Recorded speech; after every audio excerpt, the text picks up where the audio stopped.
लाडक्या बहिणींमुळे विकास निधी येण्यास विलंब. इंदापूरमध्ये घरकुलाचा धनादेश वाटपाच्या कार्यक्रमात कॅबिनेट मंत्री दत्तात्रय भरणे यांचं मोठं विधान. लाडकी बहीण योजनेमुळे राज्याच्या इतर खर्चांवर ताण येतो. मंत्री दत्तात्रय भरणेंनंतर राष्ट्रवादीचे नेते छगन भुजबळांचंही वक्तव्य.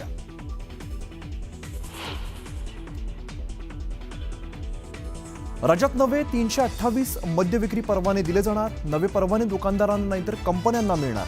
परवाने भाड्याने देण्याचीही कंपन्यांना मुभा असणार.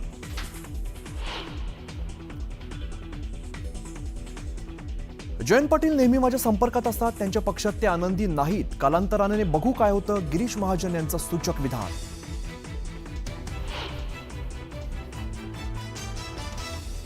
दोन्ही ठाकरेंची युती होणं गरजेचं. सामनाच्या रोखठोकमधून युतीवर भाष्य. तर सत्ताधारी युती घडू नये म्हणून प्रयत्न करतील म्हणत लगावला टोला.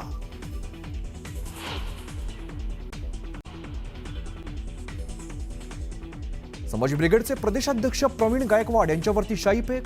अक्कलकोटमध्ये शिवधर्म फाउंडेशनकडून शाईफेक. तर संभाजी ब्रिगेडकडून गायकवाडांचा सत्कार.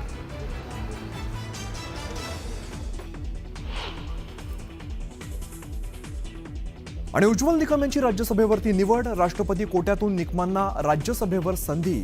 निकम यांनी मानले राष्ट्रपतींचे आभार.